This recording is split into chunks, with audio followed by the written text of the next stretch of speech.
Are you a CEO struggling with a complex issue? There's a chief scapegoat for that. Here's a list of all the imaginative ways people use C-suite titles.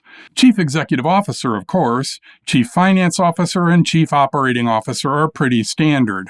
But it gets obscure fast. Accounting, administrative, brand, compliance, content, creative, data, the list goes on and gets pretty silly. Some of this is just pettiness. Hey, they're a chief, I should be one too. That explains Chief Marketing or Chief People Officer, for example. Yet another reason for these titles is as a scapegoat. If you're confronted with a complex, intractable problem, these roles are an easy fix. Diversity or sustainability or information security are really tough problems that require deep change in the organization and years to address. But a quick fix is to name a chief for that. Hold a press conference, elevate some VP or director to chief whatever officer, and claim it as proof that you're addressing the issue. Never mind that the person has no power, no influence on the line management, probably isn't even in the board meetings, but they have the title.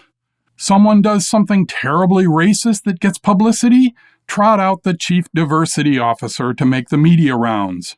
And when the company inevitably doesn't make any real progress on the issue, make a public show of firing the Chief Whatever Officer and blaming them. So if you're a CEO struggling with a complex issue, don't worry about having to make big changes or fixing your deeply broken culture. Appoint a chief scapegoat for that.